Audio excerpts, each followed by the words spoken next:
They said I was a failure for leaving the family business, mocked my app, and threw me out. But when my company hit $3 million, I invited them to a party that exposed every lie, every theft, and every ounce of hypocrisy they hid.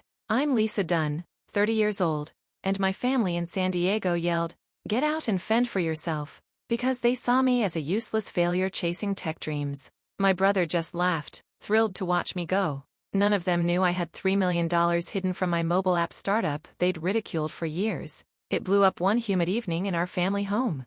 Dad exploded in the living room veins, popping, "You're done here, Lisa. No more handouts for your app." Nonsense. Mom sat silent, her face a mask of judgment. Brother smirked from the doorway, chuckling. "About time. Good riddance." I'd built an app changing online fashion shopping, but to them it was a joke. They demanded I work in our failing clothing store. Instead of arguing, I grabbed my keys and walked out stone-faced. Door slammed shut. 2 weeks later, my party invite hit their mailbox. A bombshell that flipped their world and buried their lies. If you made it here, drop a comment below. It boosts this story's reach and shows your support matters. Like, subscribe, and share if family ever doubted you. Your experiences keep me going.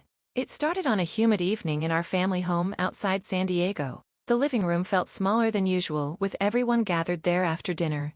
Dad Raymond Dunn paced back and forth in front of the old brick fireplace we'd had since I was a kid. His face grew redder by the second as he waved a stack of bills from the clothing store. "Lisa, this can't go on," he barked, slamming the papers onto the coffee table. "The store's bleeding money hand over fist because of online giants and malls sucking up all our customers. And where are you? Hiding in your room, tinkering with that app garbage instead of helping out like a real family member." I sat on the edge of the worn leather armchair, trying to stay calm. Mom, Ellen Dunn, perched on the floral-patterned sofa across from me, her hands folded tightly in her lap. She didn't look me in the eye, just stared at the faded rug. "We've carried you long enough," she said in that flat tone she used when she wanted to sound reasonable but really meant business. "Your lifestyle is just drifting aimlessly. No steady job, no contributions to the store that your father built from nothing. It's embarrassing at church and with the neighbors."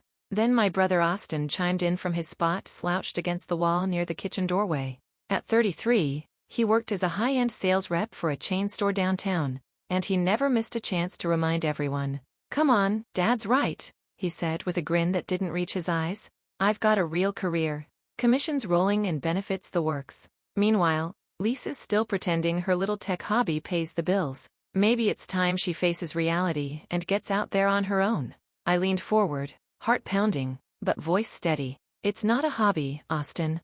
Dad, Mom, this app I'm building with my partner, Tyson Hole, personalizes fashion recommendations based on user data and trends. We've got beta testers from local boutiques already, and it's gaining traction. The store could even integrate it to boost sales against the competition." Raymond stopped pacing and pointed a finger right at me, his voice rising to a thunder. "Trafficking? What kind of nonsense is that? We don't need your fancy ideas. We need hands on deck folding shirts and ringing up customers. You've been mooching off us since college dropout days. No more." Ellen nodded slowly, finally meeting my gaze with a sigh. "Your brother pulls his weight. He even helps with inventory on weekends. You're just floating through life, Lisa, and it's dragging us down." Austin pushed off the wall, stepping closer with that smug look he saved for family arguments. "Exactly. I've got stability. Apartment in the city. New deals every month. You still crashing here. Rentrée." Dad cut her loose. Let her fend for herself out in the real world. The words hung heavy, but I saw the writing on the wall. Raymond's face twisted in frustration. Years of store struggles boiling over. "That's it," he roared, voice echoing off the walls. "Get out and fend for yourself, Lisa. Pack your things and go. We can't enable this fantasy anymore." I stood up slowly. No tears, no outburst. The betrayal hit like a quiet storm. These were the people who'd raised me now, turning on me over a sinking business they refused to adapt. Austin's chuckle from the corner sealed it low and mocking, as if my exit was the punchline he'd waited for. Without another word, I headed upstairs to my room, grabbed a duffel bag stuffed in clothes, laptop, and essentials. Nothing from their world. Downstairs, they watched in stunned silence as I zipped the bag. Raymond crossed his arms. Ellen looked away again. Austin just smirked wider. I opened the front door. humid night air rushing in. Fine, I said flatly, stepping over the threshold. The door clicked shut behind me, leaving their stairs frozen in the hallway light. Driving away in my old sedan, the first real sting of isolation settled in. Not just kicked out, but erased from the family script they'd written without me. To see why I didn't fight back that night, rewind 8 years to when I dropped out of college. I was 22, sitting in the same living room, but the atmosphere felt different, charged with my own nerves rather than family anger. I just told Dad and Mom about quitting UC San Diego after my junior year. The computer science program was solid, but lectures on algorithms couldn't match the fire I felt for building something real. Tyson Hole, my classmate and coding buddy from dorms, and I had sketched out an idea for a mobile app that personalized fashion suggestions using AI-driven trend analysis and user preferences. Dad Raymond Dunn threw his newspaper down, eyes wide with disbelief. Dropout for some app fantasy. That's a pipe dream. Lisa, pure delusion from kids who think tech fixes everything. He paced like he did years later, emphasizing stability from the clothing store he'd run since the 80s. Mom shook her head, voice laced with worry. What about your degree? The neighbors' kids are graduating with real jobs. This app thing sounds like gambling our future. Austin, home from his own community college classes, snorted from the stairs. Let her try. She'll be back begging when it flops. Their opposition stung, but I believed in the vision. An app that scanned wardrobes via phone camera, suggested outfits from local stores, and boosted sales for small retailers fighting big chains. Tyson and I turned his parents' garage in La Jolla into our makeshift HQ. Second-hand laptops hummed on folding tables, whiteboards scribbled with code flows and user interface mocks. We survived on takeout burritos and energy drinks, pulling all-nighters to code the core algorithm. Early versions crashed constantly, but persistence paid off when a local boutique owner tested our beta. This could save my inventory from rotting, she said, after seeing personalized recommendations drive foot traffic. That first contract came 6 months in. A San Diego fashion chain paid for a custom integration, our initial 5-figure payout. We reinvested every cent, upgraded servers, hired a freelance designer, refined the AI to predict trends from social media data. Dad called sporadically, urging me to return to school or join the store. Real work is stocking shelves, not screen time, he'd say. I kept visits short, dodging questions about progress. Breakthroughs built momentum. Version 2.00 added e-commerce links, partnering with mid-tier brands for affiliate revenue. Investors noticed a Silicon Valley angel fund chipped in seed money after a demo at a tech meetup. We moved to a tiny office in Sorrento Valley, hiring 2 more developers. Revenue climbed as app downloads hit thousands, monetized through premium features and B2B licensing to clothing retailers. By age 25, profits snowballed. A major update integrated our Try-On's exploding user engagement. We secured deals with national chains, funneling cash back into scaling. Quietly, I hit my first million, celebrating by purchasing a modest condo overlooking the Pacific. Cash, no loans, no fanfare, just a key in my hand and view of the waves. Family holidays remained the same script. Austin bragging about sales quotas. Dad complaining about store foot traffic. Mom asking if I needed real employment. I'd nod, say, it's steady. Hiding the multi-million trajectory. The 3 million mark came at 28 from a licensing deal with a major apparel conglomerate. Tyson high-fived me in our expanded office now with actual windows and a team of 20. We bootstrapped smart. No flashy cars, all funds into growth. I drove my beat-up sedan to family gatherings, wore casual jeans. Let them assume struggle. Deep down apart, hoped they'd notice my drive without dollar signs. Respect the grind over a diploma. But adaptation evaded them. Dad fixated on traditional retail, ignoring how our app could digitize inventory for his store. I floated ideas once, virtual styling to attract online shoppers, but he dismissed it as gimmicks for kids. To avoid pressure, I buried successes. No mentions of board meetings, revenue reports, or expansion to LA markets. The secrecy became armor protecting my path from their doubts. Tyson understood the double life.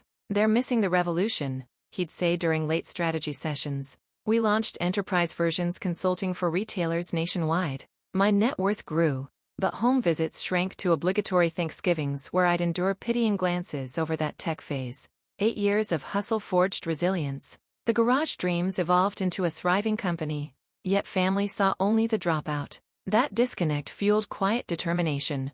Success on my terms invisible to their judgment. 2 weeks after I walked out, my phone rang with a call from my cousin Sheila Walsh. Sheila, 27, and working as a barista in Mission Beach, rarely reached out unless family gossip bubbled up. Her voice came hesitant over the line like she feared getting caught. "Lisa, you okay? I hate to stir things, but I saw some posts in the San Diego Small Business Facebook group.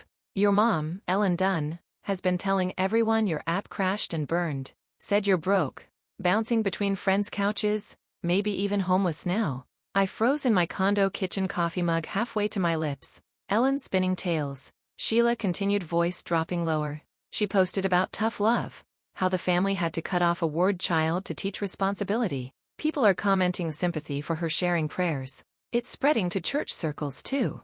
Hanging up, anger simmered, but I needed proof. Logging into an old savings account from my teen years, one I'd forgotten to fully close after moving out, revealed the gut punch. 2 withdrawals 3 days apart, $15,000 total. Transaction notes showed internal transfers, then a cashier's check issued. The authorizing signature, Ellen Dunn, still listed as cosigner from when parents helped set it up for emergencies. My stomach dropped. That money came from early app freelance gigs I'd stashed away, seed for Tyson and me before big contracts. Ellen had marched into the bank branch, used her access, and drained it without a whisper. No text, no call, just gone. Scrolling Instagram next, Austin's profile lit up with fresh posts. There it was, him grinning beside a sleek sports coupe, chrome rims gleaming under San Diego sun. Caption read, "Upgrade game strong. Thanks to the folks for the hookup on this beauty. Family pulls through when you hustle right." New ride cast sales life. Comments from his sales buddies poured in, likes from store regulars. The timing matched the withdrawals perfectly. Down payment on a luxury lease he couldn't afford on commissions alone. The favoritism crystallized. Austin, the golden son with his steady retail gig, got rewarded while I got lectures. Ellen painting me as destitute to play the martyr mom, casting them as victims of my failures. It wasn't passive disappointment anymore. This was calculated theft to prop up his image, using my hidden earnings against me. I slammed the laptop shut, pacing the ocean view balcony. Confrontation tempted, dialing Ellen to demand answers, storming Austin's apartment. But rage cooled to strategy. They'd twisted my silence into their narrative. Direct fight would feed it. Better to dig deeper, uncover the full rot before striking. Pulling bank statements, patterns emerged. The account linked to family joint ventures. Hints of store debts bleeding into personal finances. Ellen's church group posts amplified the smear. Screenshots from Sheila showed her tearful updates about praying for our lost daughter struggling on the streets. Local forums buzzed with pity for the Dunns, my app dismissed as a scam gone bust. Austin's feed dug the knife deeper. Stories of test drives, dealership tags tagged Ellen with hearts. 15,000 explained the impossible upgrade. He drowned in credit card debt from city nightlife, yet family bailed him while discarding me. Betrayal burned coldest from mom. The woman who'd co-signed for safety now weaponized it. Years of her subtle digs about my path now escalated to public humiliation and theft. Austin's laugh from that night echoed in my head, but this proved systemic bias. Him thriving on my dime, them erasing me to preserve facade. Decisions solidified, no emotional outbursts. I'd hire pros to trace every thread. Finances, rumors, connections. Tyson texted during my spiral offering support, but I kept details close. This demanded precision, not panic. The double life I'd maintained for success now armed me. Their ignorance was my edge. Sheila followed up with more screenshots warning of escalating chatter. I thanked her, voice steady, already plotting next moves. The theft wasn't random. It tied to deeper desperation. Time to peel back layers without alerting them. Instead of calling home, I dialed my lawyer, Clara Hayes, that same afternoon. Clara Hayes, a sharp corporate attorney in her mid-40s with a downtown San Diego office, picked up on the second ring. I'd met her through a tech conference referral 2 years back, keeping her on retainer for business deals. "Clara, it's Lisa Dunn. I need a deep dive on my family's clothing store finances, everything. Bank loans, debts, the works." She didn't pry into emotions, just asked for specifics and promised discretion. Her team moved fast. By next morning, reports landed in my inbox. The store drowning in red ink from e-commerce giants like Amazon and fast fashion chains undercutting prices. Raymond's operation, a mid-tier retailer in a strip mall off Highway 5, faced massive loans for inventory that sat unsold. Over-leveraged on expansion during a brief retail boom, now default loomed as Encore tenants bailed and online shifted customer habits. The bank prepped to offload the bad debt standard practice for distressed assets in California. That intel sparked the core strategy. Set up a shell company, I instructed Clara over coffee in her sleek conference room. Something bland like Pacific Ventures LLC. No ties to me on paper. She'd handle filings through anonymous structures approaching the bank to buy the defaulted loan at discount. Pennies on the dollar for quick cleanup before quarter end. Owning the debt meant controlling Raymond's fate foreclosure threats, restructuring terms all leverage without direct confrontation. Simultaneously, opportunity knocked from the media side. Thomas Dunn, a 40-year-old tech journalist for San Diego Business Journal, emailed about featuring my startup. Your app's disrupting retail personalization. We'd love an in-depth on the journey for our innovation issue. I accepted, immediately scheduling the profile. It would blast my success, publicly shattering their failure myth right as the debt play closed. Edward Stone, Dad's longtime fabric supplier in his 60s, reached out unexpectedly that week.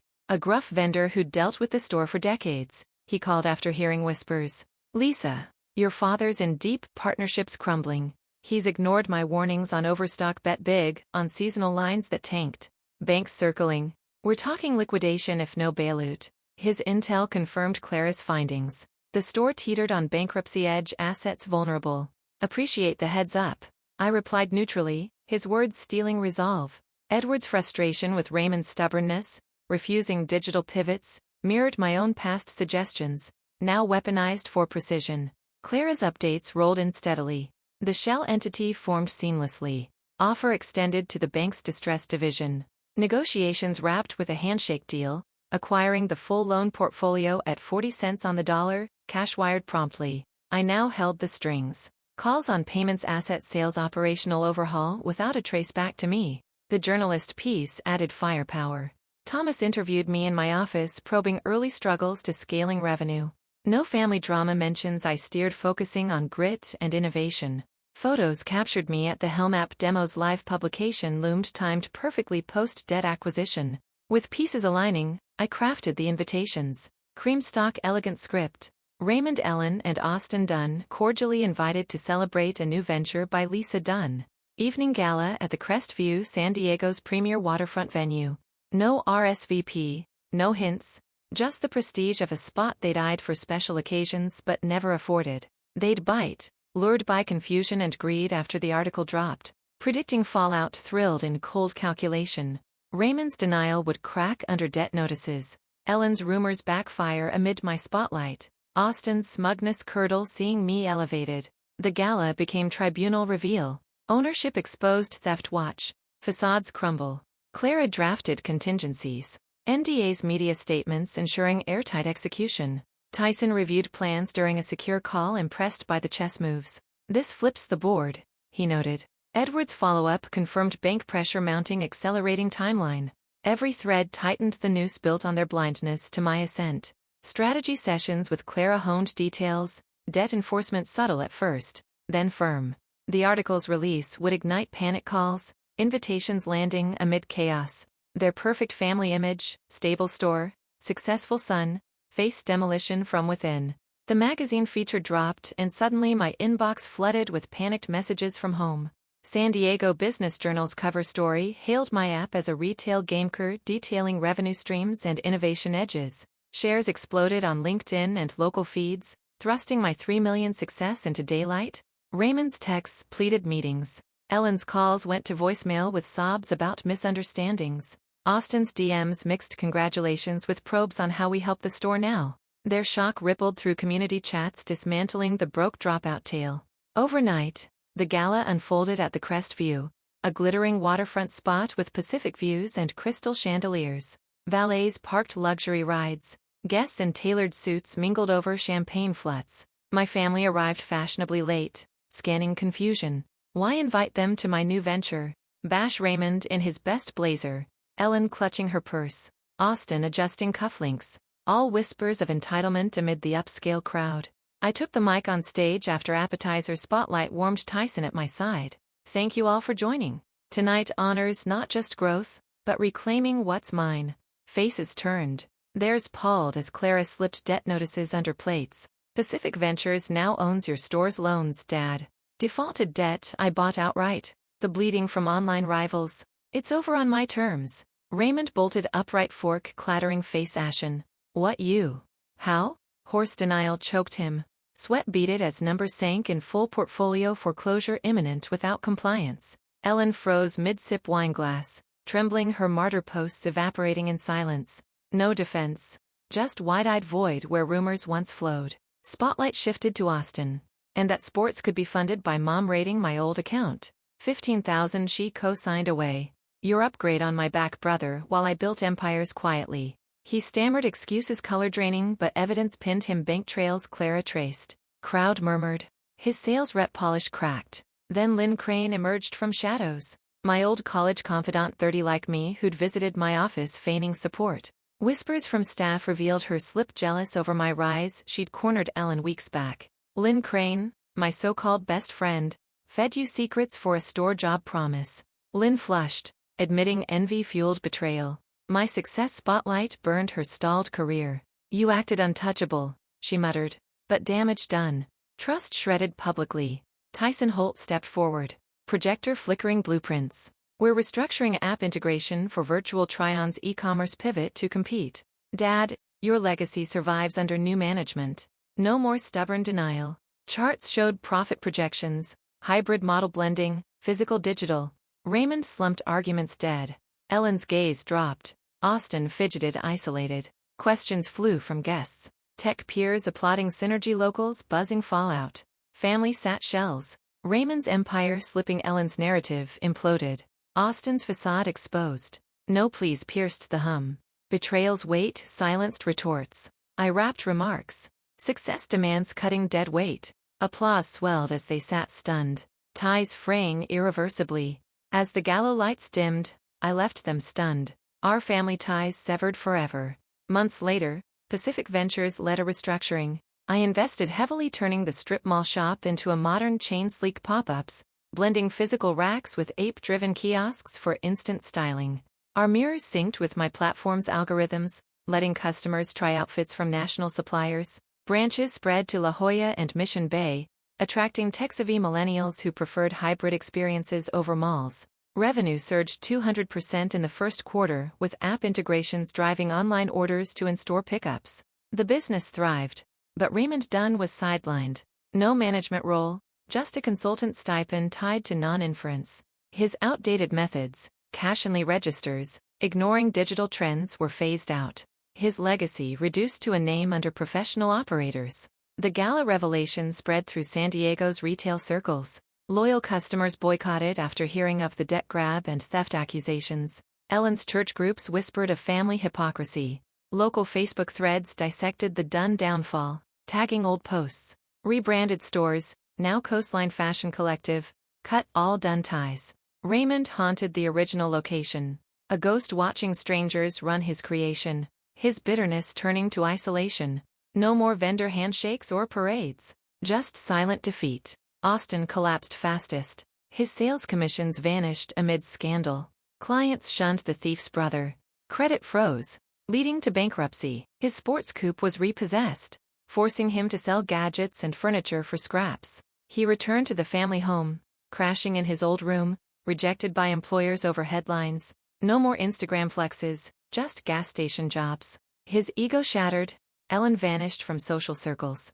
Her church roles disappeared. Friends distanced themselves, uneasy with her lies. She retreated behind closed curtains, avoiding mirrors of her past martyrdom. No more teas or prayer chains. Betrayal locked her in silence. Clara Hayes finalized a no-contact agreement, ending all communication. I felt free, no more forced holidays or guilt trips. My focus shifted to growth. Tyson and I scaled the app nationwide, securing venture capital for East Coast launches. Boardrooms buzzed with strategy. Our partnership growing into mutual respect. Sheila Walsh, now a marketing ally, bridged community ties, replacing barista shifts. Dinners with them filled the family void, building a trusted network. The ordeal taught hard truths. Self-reliance beats blood ties when you're undervalued. My 8-year grind proved doubters wrong. Pursuing tech dreams against traditional pressures, shelves over algorithms built resilience. Families cling to outdated scripts favoring safe paths like Austin's sales over bold risks. Betting on yourself, even quietly, creates empires. Underdogs rise by ignoring noise, scaling until truth demands attention. To those dismissed by family for bold dreams, trust your vision. Ditch diplomas if they cage passion. Bootstrap in garages if needed. Success silences critics, but inner belief fuels the hustle. Traditional expectations crumble against data-driven futures. Adapt or fade like Raymond did. Too late. Thanks for joining this journey. Your time honors it. If family belittled your ambitions, share below. What dream did you chase despite doubts? Your stories inspire. Likes and subs keep real talk alive. Let's lift each other.